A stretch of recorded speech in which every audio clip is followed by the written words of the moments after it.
Le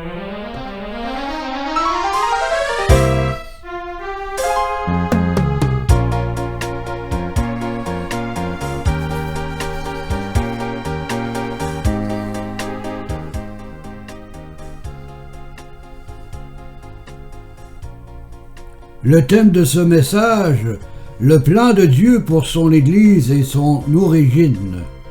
Je vous demande de prendre le temps d'écouter ce message sérieusement. La Sainte Bible nous révèle, dans l'Apocalypse au chapitre 1 et le verset 8, que le Seigneur Dieu est l'alpha et l'oméga, celui qui est, qui était et qui vient, le Tout-Puissant. L'alpha et l'oméga sont les premières et dernières lettres de l'alphabet grec. Il est donc évident que le Seigneur Dieu connaît les moindres circonstances de toute sa création. Car c'est lui qui a tout créé, et sa création est en lui, et pour sa propre gloire. Il est écrit en Colossiens chapitre 1 et les versets 16 et 17. Car en lui ont été créées toutes choses qui sont dans les cieux et sur la terre, les visibles et les invisibles, trône, dignité, domination, autorité. Tout a été créé par lui et pour lui. Et le verset 17 ajoute « Il est avant toute chose et toute chose subsiste en lui ». Nous voyons clairement dans ces deux versets que toute la création a été créée par le Dieu véritable qu'est notre Seigneur Jésus-Christ. De plus, toute chose subsiste en lui et pour lui. C'est un fait indiscutable. La Bible est un livre accompli. Car Dieu a tout créé en 6 jours et la Bible est le portrait réel du déroulement de la création révélée à tous les hommes. Au travers de ce message, nous allons voir clairement que le plan de Dieu pour son Église a été formé avant la fondation du monde. Nous savons que l'Église, corps de Christ, est formée par les élus de Dieu, qui ont été élus avant la fondation du monde. Car il est écrit en Éphésiens chapitre 1 et le verset 4, « En lui, Dieu nous a élus avant la fondation du monde, pour que nous soyons saints et irréprochables devant lui. » Il est donc logique de croire que l'Église, corps de Christ, prend sa source avant les temps éternels en l'Esprit du Seigneur Dieu. Il est écrit en 2 Timothée chapitre 1 et le verset 9, qui nous a sauvés et adressé une sainte vocation, non à cause de nos œuvres, mais selon son propre dessein, et selon la grâce qui nous a été donnée en Jésus-Christ avant les temps éternels. Si l'Église corps de Christ a été formée avant les temps éternels, dites-moi pourquoi les hommes religieux de tous les peuples de la terre se sont-ils créés eux-mêmes des églises partout dans le monde? C'est un fait. Il existe présentement une confusion totale en ce qui concerne l'unique Église du Dieu vivant. Et ce est provoqué par les religions humaines traditionnelles, qui se sont donné elles-mêmes le titre d'Église. Ce que je vous dis présentement est la pure vérité. Vous n'avez qu'à penser à cette panoplie d'organisations religieuses qui se donnent le titre d'Église. L'Église du Dieu vivant n'est pas issue de la volonté des hommes, car son origine date d'avant la fondation du monde, étant formée par les élus de Dieu qui ont été créés en l'Esprit de Christ, avant les temps éternels. Depuis des siècles, les hommes religieux du monde se sont appliqués à défigurer le corps de Christ et à diviser l'unité des saints par la formation de leur Église humaine sous le contrôle de constitutions traditionnelles établis par leur fondateur. Qui dit vrai dans cette panoplie d'églises humaines? L'Église catholique romaine, l'Église baptiste évangélique, l'Église baptiste réformée, l'Église baptiste indépendante, l'Église pentecôtiste, l'Église adventiste du 7e jour, l'Église presbytérienne, l'Église unie, l'Église protestante réformée, l'Église du Nazarien, l'Église de la vérité, l'Église de Jésus-Christ des saints des derniers jours, et bien d'autres. Laissez-moi vous dire que pour le commun des mortels, celui-ci fait face à un supermarché aux pustes religieux. Heureusement que le Seigneur Jésus a averti sérieusement ces saints élus de l'Église véritable. En Luc chapitre 21 et le verset 8, où il est écrit « Prenez garde que vous ne soyez séduits, car plusieurs viendront à mon nom disant « c'est moi ». C'est moi et le temps approche. Ne les suivez pas. Vous devez comprendre que le fait de prendre le titre d'Église, c'est de s'accaparer du corps de Christ, dont il est le chef, le seul chef, étant la tête de tous ses membres par son esprit de grâce.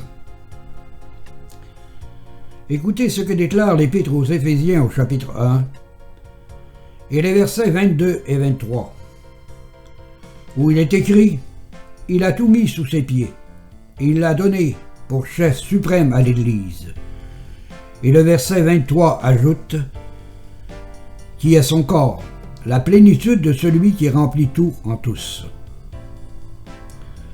Les membres du corps de Christ ne sont pas des adeptes religieux du monde des ténèbres, qui s'identifient à leur Église humaine et traditionnelle.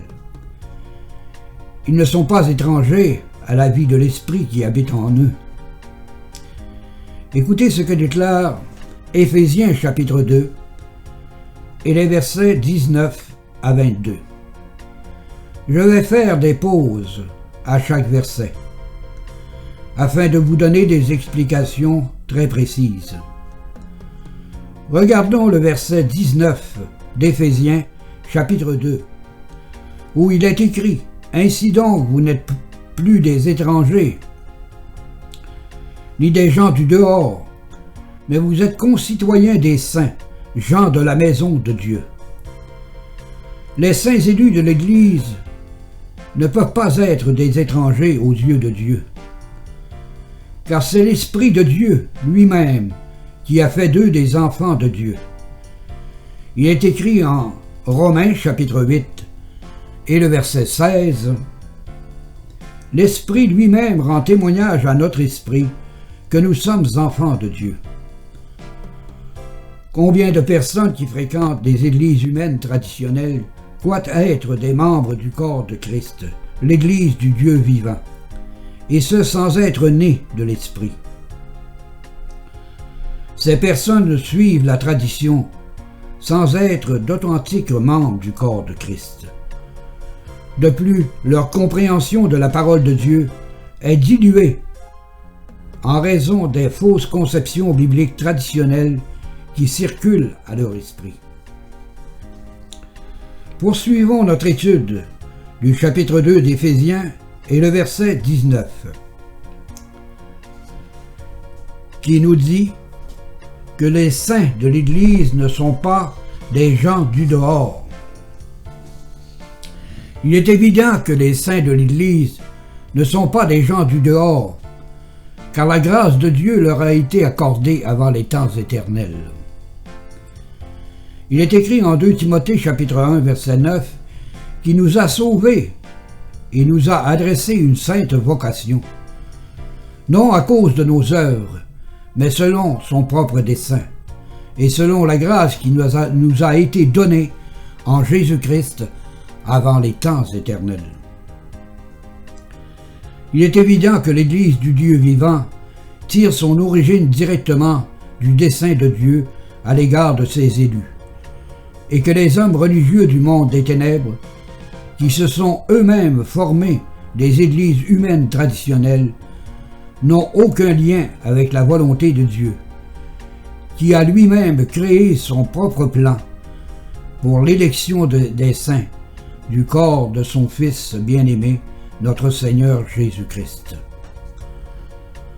De fait, les églises du monde des ténèbres attirent elles-mêmes leurs adeptes, et ce, en leur laissant croire qu'ils doivent faire des œuvres au sein de leur église locale.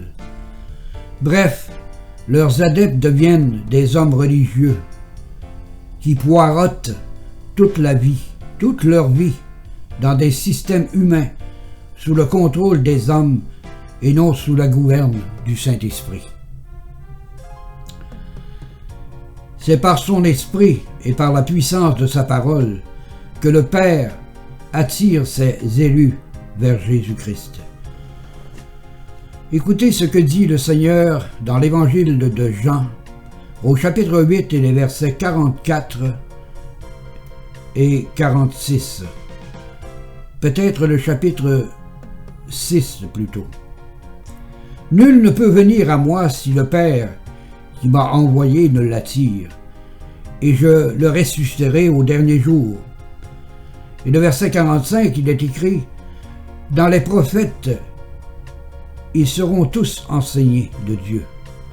Ainsi quiconque a entendu le Père et a reçu son enseignement vient à moi. » Il est plus qu'évident que les églises traditionnelles, inventées par les hommes, n'ont aucun pouvoir d'attirer les hommes pour qu'ils entrent dans le corps de Christ par leur système humain. C'est pourtant ce qui se passe de nos jours. La religion traditionnelle a voulu surpasser la volonté suprême de Dieu dans l'élection des saints de l'unique Église du Dieu vivant.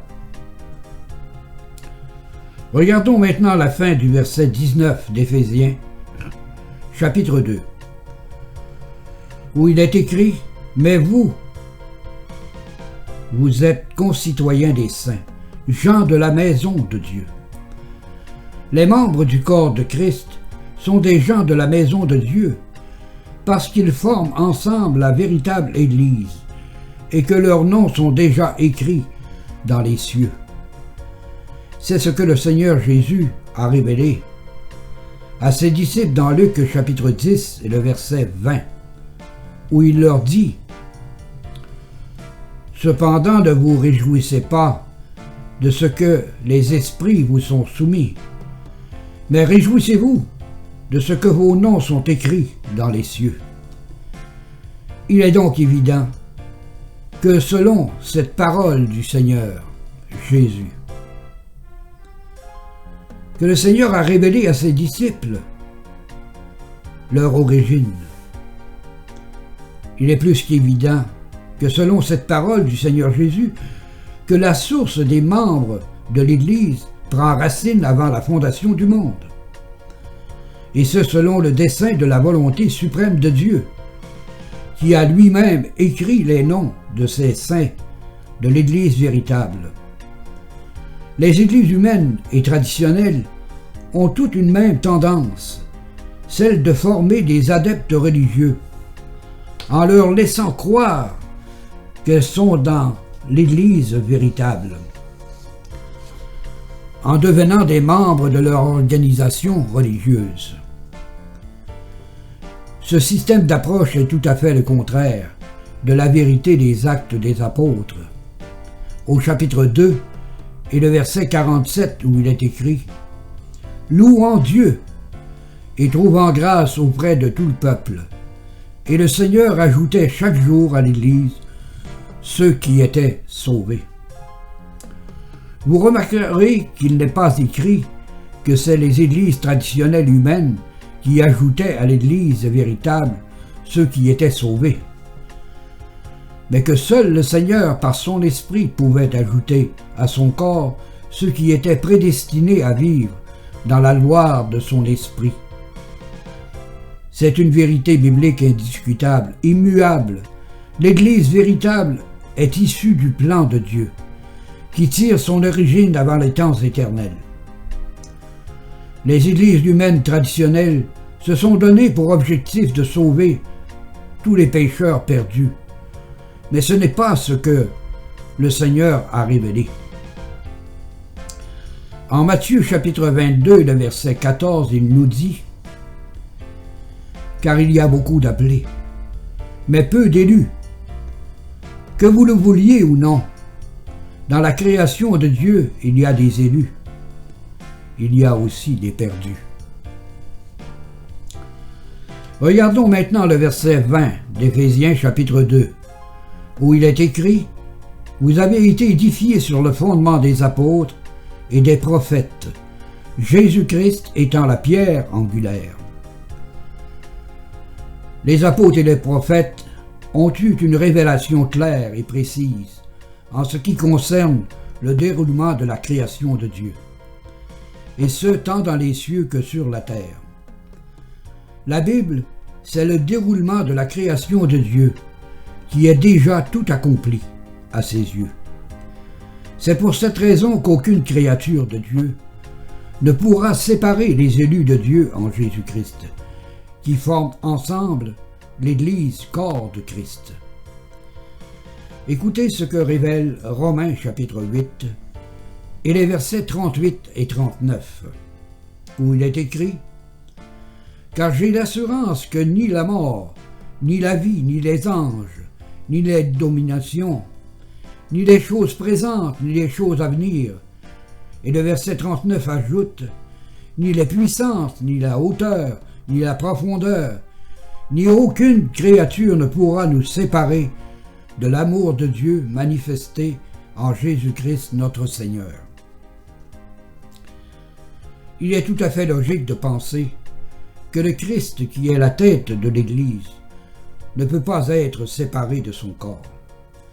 Ce n'est pas ce qui se passe dans les églises visuelles humaines et traditionnelles, car chacune d'elles tire la couverture de leur bord, en se vantant d'être l'organisation religieuse la plus prête de la vérité.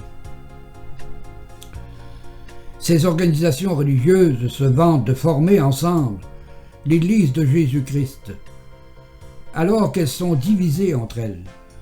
Non seulement elles sont divisées, leurs enseignements sont opposés sur plusieurs doctrines bibliques.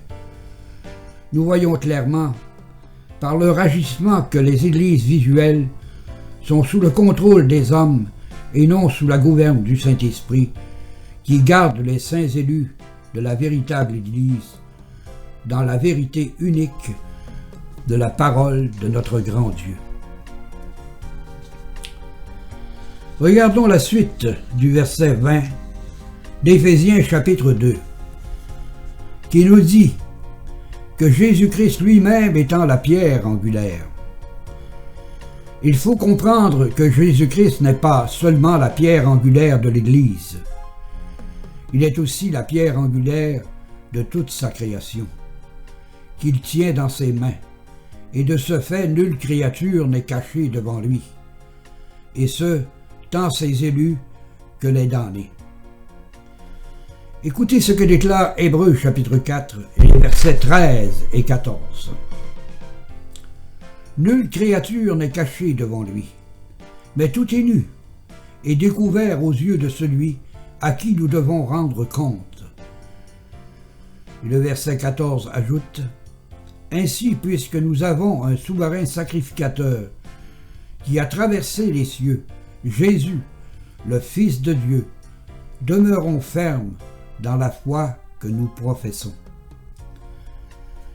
Les églises humaines et traditionnelles ne sont pas demeurées fermes dans la foi, parce qu'elles sont divisées et que leurs pensées sont opposées sur les vérités révélées de la parole du Seigneur Jésus. Nous ne pouvons pas dire que le portrait que nous donnent les églises humaines et traditionnelles est celui du vrai visage de l'Église véritable de Christ, qui est entré dans son repos. De fait, la division parmi ces organisations religieuses ne peut pas produire de repos, car elle alimente le doute, la confusion, le jugement, la présomption et bien souvent la calomnie. Écoutez ce que déclare Hébreux chapitre 4 et le verset 3. « Pour nous qui avons cru, nous entrons dans le repos. Selon qu'il est dit, je jugerai dans ma colère, et ils n'entreront pas dans mon repos. Il dit cela quoique ses œuvres aient été achevées depuis la création du monde. » Nous pouvons donc affirmer, sans se tromper, que la révélation de la Sainte Bible est un livre entièrement accompli, et que l'Église corps de Christ est aussi accomplie dans son ensemble, et ce même avant la fondation du monde. Les hommes religieux se sont formés des petites églises humaines, alors que le plan de Dieu était déjà construit avant les temps éternels en Jésus-Christ. Bien plus encore, l'immolation de Jésus-Christ a été accomplie dès la fondation du monde. Et cela nous est confirmé dans le livre de l'Apocalypse au chapitre 13 et le verset 8, où il est écrit « Et tous les habitants de la terre l'adoreront, sont ceux dont le nom n'a pas été écrit dans le livre de vie de l'agneau, qui a été immolé dès la fondation du monde. » Nous constatons que même ceux et celles dont le nom n'a pas été écrit dans le livre de vie de l'agneau devront reconnaître que le Christ est le Dieu véritable et que lui seul mérite l'adoration. Comme l'agneau a été immolé avant la fondation du monde, et ce, pour ses frères et ses sœurs qui forment son corps, l'Église du Dieu vivant, il est certain que l'Église véritable est déjà glorieuse, sans tache, ni ride, sainte et irréprochable. Car le Christ a tout fait pour elle, dès le commencement du monde. Il est plutôt curieux de voir les hommes religieux de notre époque d'essayer de rendre leur Église humaine meilleure que les autres et de faire des œuvres afin de prouver leur appartenance au corps de Christ.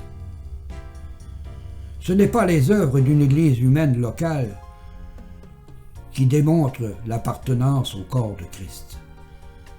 C'est par la sanctification de l'Esprit et l'eau de la parole qu'un saint de l'Église est membre du corps de Christ. Et tout cela est possible que par la volonté suprême de Dieu, qui opère toutes choses selon le conseil de sa propre volonté.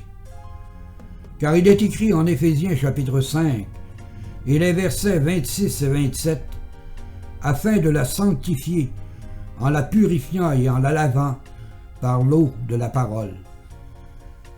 Et le verset 27 ajoute, pour faire paraître devant lui cette Église glorieuse, sans tache, ni ride, ni rien de semblable, mais sainte et irréprochable. L'Église composée des membres du corps de Christ ont été amenés à la perfection par l'immolation du corps de Christ avant la création du monde. Car il est écrit en Hébreux chapitre 10 et le verset 14, « Car par une seule offrande, il a amené à la perfection pour toujours ceux qui sont sanctifiés. » Il est plus qu'évident que les églises visuelles et traditionnelles des hommes religieux ne peuvent pas améliorer ce que Dieu a déclaré parfait avant même sa création. Le corps de Christ, l'Église du Dieu vivant, n'est pas une affaire de religion terrestre, sous la gouverne d'églises humaines et traditionnelles. De fait, l'Église, c'est le royaume de Dieu, qui ne vient pas à frapper les regards. Pourtant, depuis des siècles, les hommes religieux traditionnels se sont formés eux-mêmes des églises locales, en plus d'avoir fait des bâtiments qu'ils ont appelés églises. Leur agissement n'est-il pas humain et visuel? et sous la gouverne des hommes, et non sous le contrôle de l'Esprit de Christ. Écoutez ce que dit le Seigneur Jésus dans Luc chapitre 17, les versets 20 et 21. Les pharisiens lui demandèrent à Jésus « Quand viendrait le royaume de Dieu ?» Il leur répondit « Le royaume de Dieu ne vient pas de manière à frapper les regards. » Et le verset 21 ajoute « On ne dira point « Il est ici » ou « Il est là ». Car voici le royaume de Dieu est au milieu de vous. Malgré cette vérité du Seigneur Jésus, les religions traditionnelles, les dénominations et chaque église locale déclarent à leurs prochains qu'elles sont de la vérité parce qu'elles ont un pignon sur rue.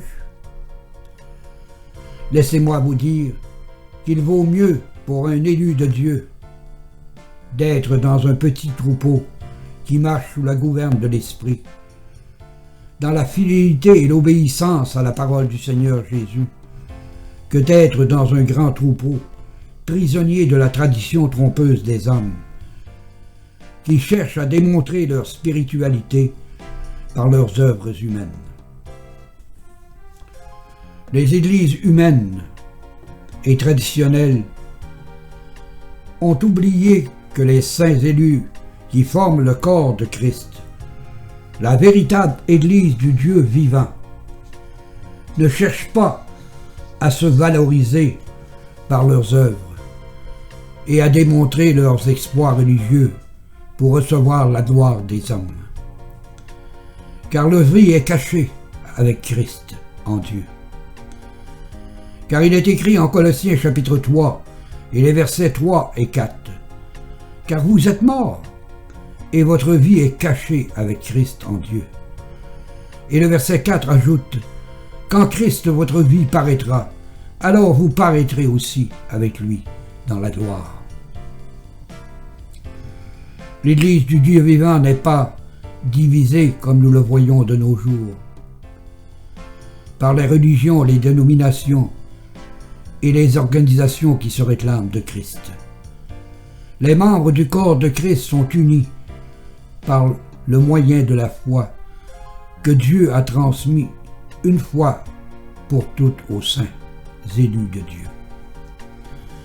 Il est écrit en Jude, chapitre 1, verset 3, « Tous les saints de l'Église véritable ont pour seul chef suprême l'Esprit de Christ. » Et la foi a été transmise aux saints une fois pour toutes. L'édifice de Dieu est formé par des pierres vivantes. Regardons maintenant le verset 21 d'Éphésiens chapitre 2, où il est écrit « En lui tout l'édifice bien coordonné s'élève pour être un temple saint dans le Seigneur. » Nous voyons au début de ce verset qu'il est écrit « en lui », ce qui veut dire en l'Esprit de Christ, et non dans des organisations religieuses divisées les unes des autres, ou dans une église traditionnelle formée par les hommes. L'édifice de Dieu est formé par des pierres vivantes, choisies et précieuses en l'Esprit du Seigneur Jésus. Écoutez ce que révèle le passage de 1 Pierre chapitre 2 et le verset 4, où il est écrit « Approchez-vous de lui, pierre vivante, rejetée par les hommes, mais choisie et précieuse devant Dieu. » Analysons attentivement ce verset. Les saints élus de Dieu qui forment l'Église, corps de Christ, sont des pierres vivantes parce que Dieu leur a donné de son Esprit éternel. Les pierres vivantes de nos jours sont rejetées par les hommes religieux traditionnels, tout comme le Seigneur Jésus fut rejeté par les hommes religieux de son époque. La religion traditionnelle a toujours enfermé les hommes dans des principes humains ou des constitutions qui placent dans leur cœur l'idée qu'ils sont les seuls à posséder la vérité. C'est par cette pensée orgueilleuse que les hommes se sont formés de nombreuses églises traditionnelles ou locales, alors qu'en réalité il n'y a qu'une seule église qui soit la véritable, l'église du Dieu vivant, formée par la puissance du Saint-Esprit et selon le dessein suprême de Dieu. Il est écrit en Éphésiens chapitre 1 et le verset 4, « En lui, Dieu nous a élus avant la fondation du monde pour que nous soyons saints et irréprochables devant lui. » L'homme, qu'il soit religieux ou pas, sans l'Esprit de Christ en lui, trouve toujours de la folie dans les choses que l'Esprit nous fait connaître par sa parole. Il est écrit en 1 Corinthiens chapitre 2 verset 14, « Mais l'homme naturel ou l'homme animal n'accepte pas les choses de l'Esprit de Dieu, car elles sont une folie pour lui. Il ne peut les connaître, parce que c'est spirituellement qu'on en juge. » Les véritables élus de Dieu, nés de l'Esprit de la grâce, et qui forment l'Église du Dieu vivant, sont tous conscients que la multiplication des églises traditionnelles et locales, dont les adeptes se vantent d'être de la vérité, n'ont rien compris. Et se vantent d'être sages, ils sont devenus fous, étant enfermés dans leurs coquilles ténébreuses et traditionnelles. Poursuivons notre étude du verset 21 d'Éphésiens, chapitre 2, qui nous dit qu'en Jésus-Christ, l'édifice de Dieu est bien coordonné. Nous ne pouvons pas dire que les religions traditionnelles, les dénominations et les assemblées locales de nos jours sont bien coordonnées. Loin de là, car elles sont tous divisées entre elles, et plusieurs n'ont pas la même pensée concernant les doctrines bibliques, et plusieurs fausses conceptions bibliques circulent dans le cœur de leurs adeptes. Les véritables membres du corps de Christ sont bien coordonnés, parce qu'ils ont un seul chef et qu'ils gardent précieusement dans leur cœur la parole de leur Maître et Seigneur de leur vie. Écoutez ce que révèle Éphésiens chapitre 1 et les versets 22-23. Il est écrit, « Il a tout mis sous ses pieds, et il l'a donné pour chef suprême à l'Église, qui est son corps, la plénitude de celui qui remplit tout en tous. » Comment pouvons-nous parler de nos jours de la plénitude de l'Esprit de Christ dans la panoplie de religions, de dénominations et d'assemblées locales qui sont tous divisées entre elles, et ce par leur supposée Église inventée de toutes pièces par les hommes religieux traditionnels? Sachez que selon les Saintes Écritures, que l'Église du Dieu vivant, corps de Christ, n'est pas formée par de petites églises fondées par des hommes religieux. La véritable Église est unie au corps de Christ par des assemblées locales où tous les saints élus de Dieu sont sous la gouverne du Saint-Esprit et que la parole de Dieu demeure la seule vérité qui a le pouvoir de les sanctifier. Ce que je vous dis présentement est appuyé fortement dans le livre des Actes au chapitre 11 et le verset 26 plutôt, où il est écrit « Barnabas se rendit ensuite à Tarse pour chercher Saul. Et l'ayant trouvé, il l'amena à Antioche. Pendant toute une année, ils se réunirent aux assemblées de l'Église, et ils enseignèrent beaucoup de personnes. Ce fut à Antioche que pour la première fois, les disciples furent appelés chrétien. Il n'est pas écrit que les petites églises humaines traditionnelles, fondées par les hommes religieux, se réunissaient dans l'Église véritable, mais que les assemblées des élus de Dieu formaient ensemble une seule Église, corps de Jésus-Christ. Nous pouvons remarquer qu'un seul titre est donné aux membres du corps de Christ, celui de chrétien.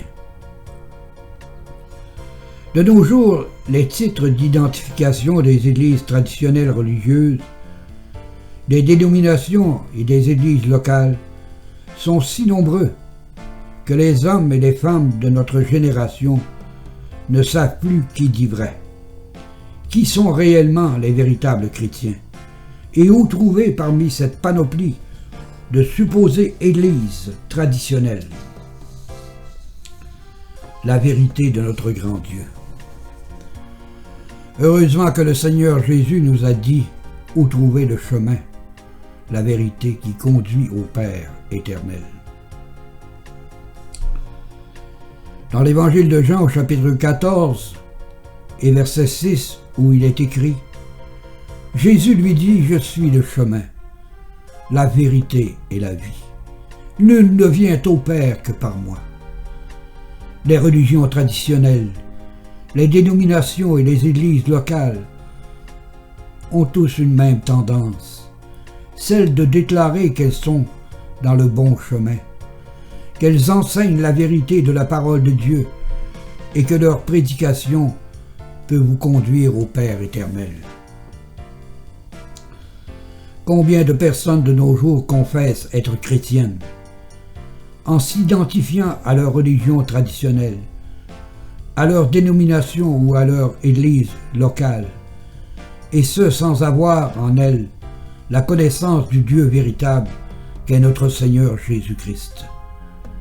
Laissez-moi vous dire qu'il y en a beaucoup plus que vous le croyez, car plusieurs vivent dans un salut imaginaire collectif, sans connaître l'esprit de vérité qui conduit à la vie éternelle et dans les grandes bénédictions de la grâce incommensurable de notre Père céleste. Il est écrit en 1 Jean chapitre 5 verset 20. Nous savons aussi que le Fils de Dieu est venu et qu'il nous a donné l'intelligence pour connaître le véritable. Et nous sommes dans le véritable en son Fils Jésus-Christ. C'est lui le Dieu véritable et la vie éternelle. L'esprit de l'homme religieux peut croire en l'existence de Dieu, croire que Jésus-Christ a porté les péchés de tous les hommes, croire qu'il y a un ciel, un enfer, croire qu'il y aura une fin du monde actuel, croire que le fait d'être membre d'une religion par leur baptême a fait de lui un enfant de Dieu, croire que le fait d'avoir accepté Jésus-Christ comme son sauveur personnel a fait de lui un enfant de Dieu sous la grâce. Croire que le fait d'être membre d'une dénomination traditionnelle ou d'une église locale est une preuve qu'il est chrétien.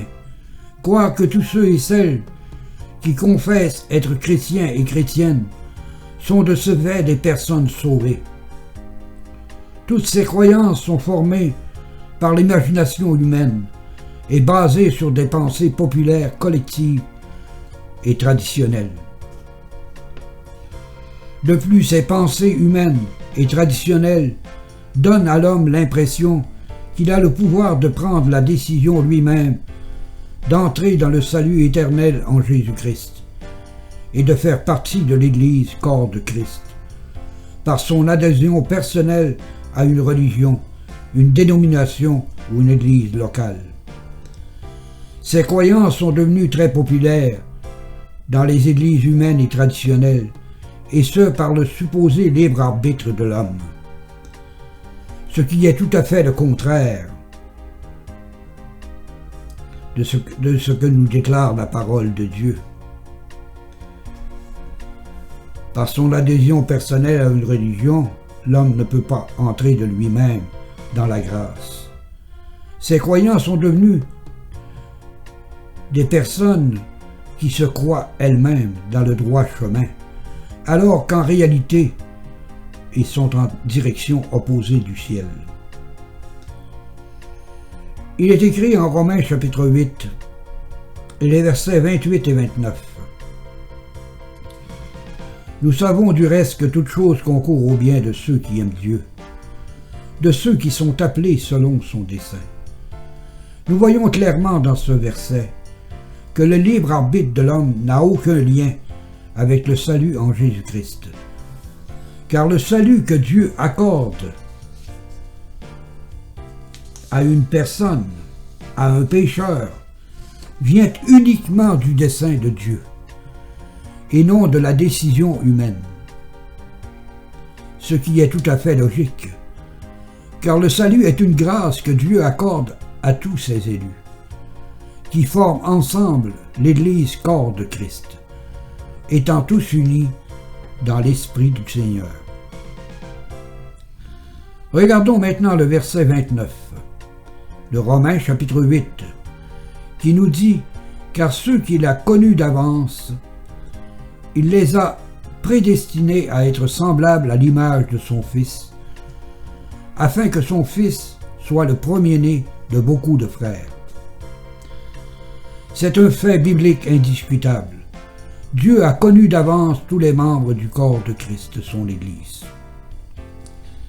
qui devait glorifier son Fils bien-aimé dans ce monde de ténèbres. Cela a été rendu possible par la rédemption parfaite de Jésus-Christ, qui a amené à la perfection pour toujours ses frères d'adoption.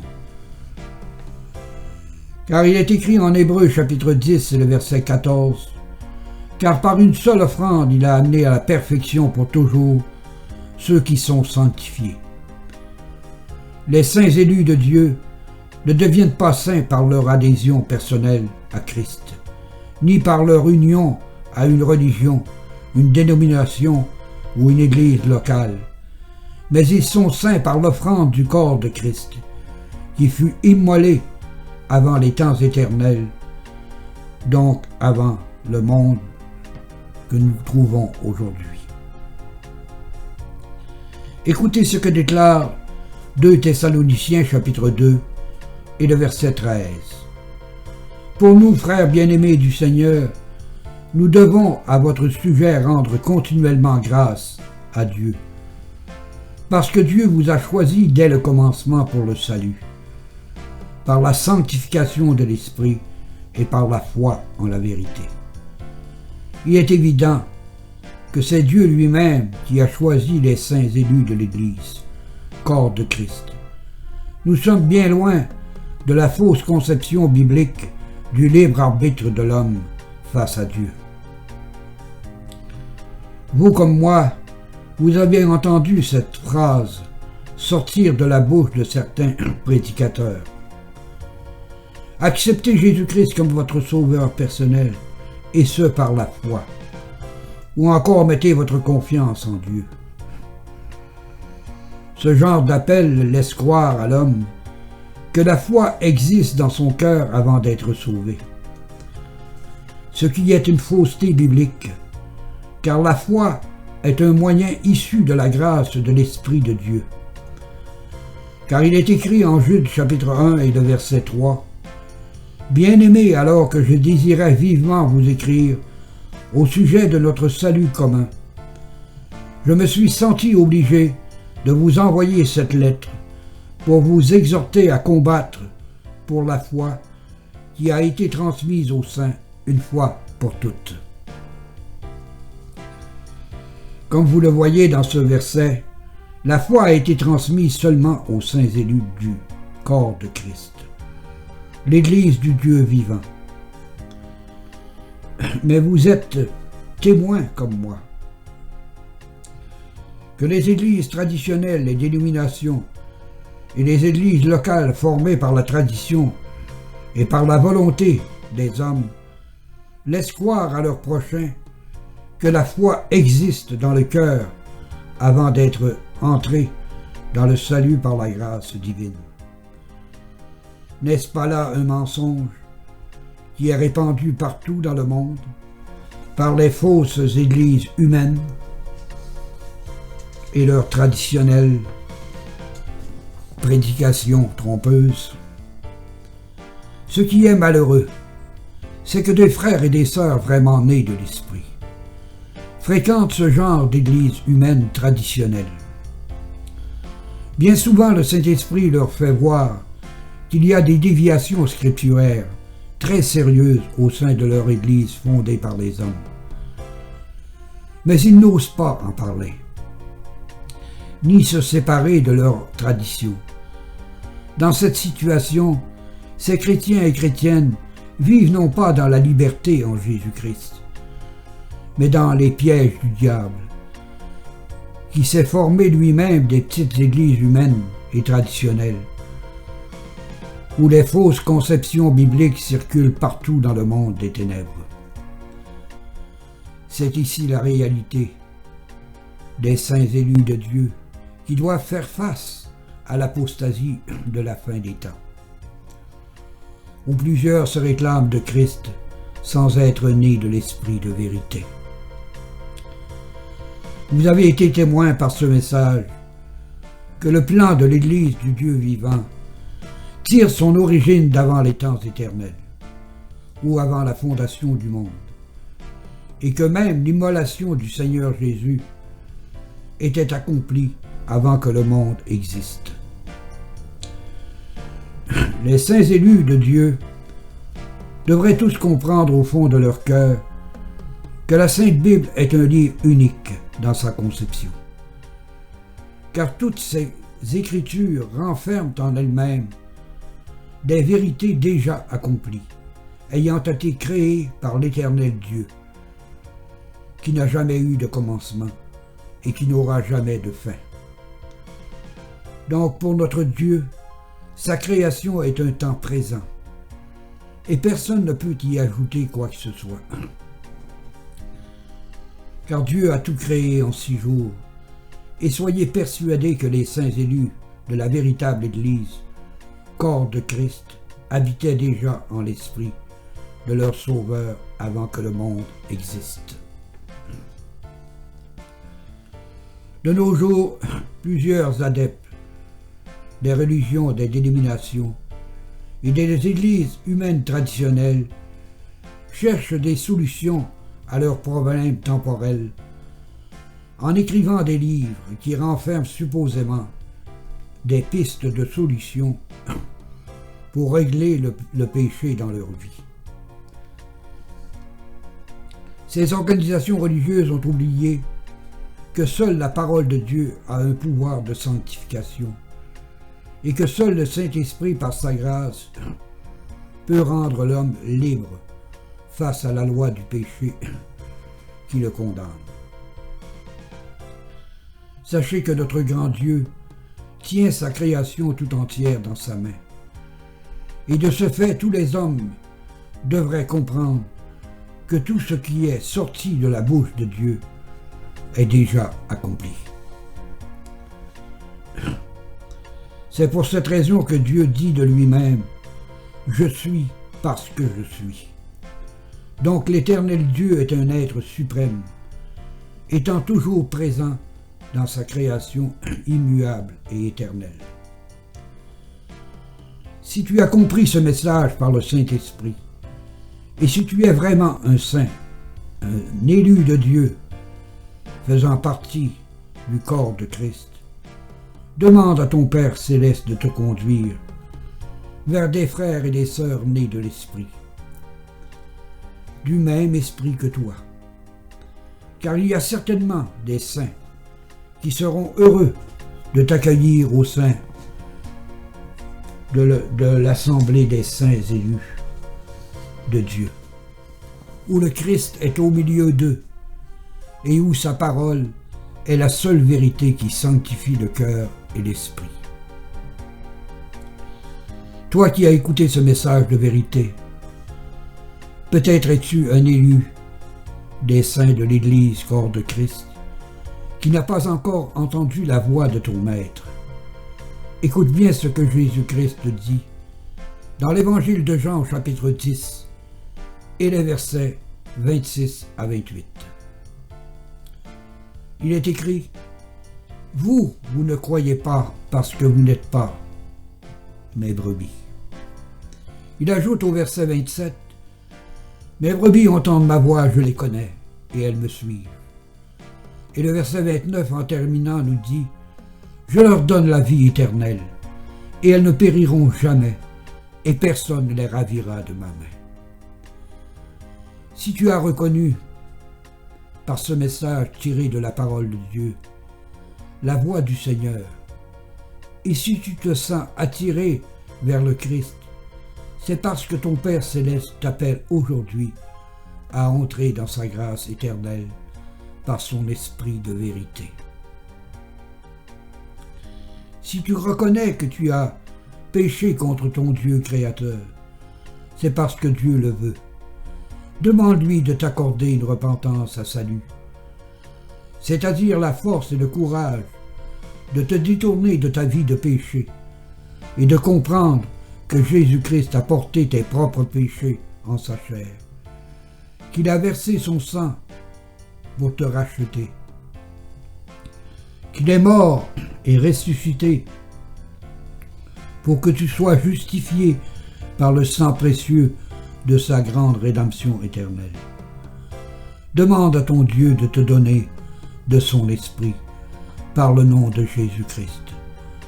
Alors s'accomplira en ton esprit le grand miracle de la nouvelle naissance de l'Esprit de Dieu, qui fera de toi un véritable enfant de Dieu, maintenant et éternellement. Il est écrit en Romains chapitre 8 et verset 16, l'Esprit lui-même, c'est-à-dire Dieu lui-même, rend témoignage à notre esprit que nous sommes enfants de Dieu.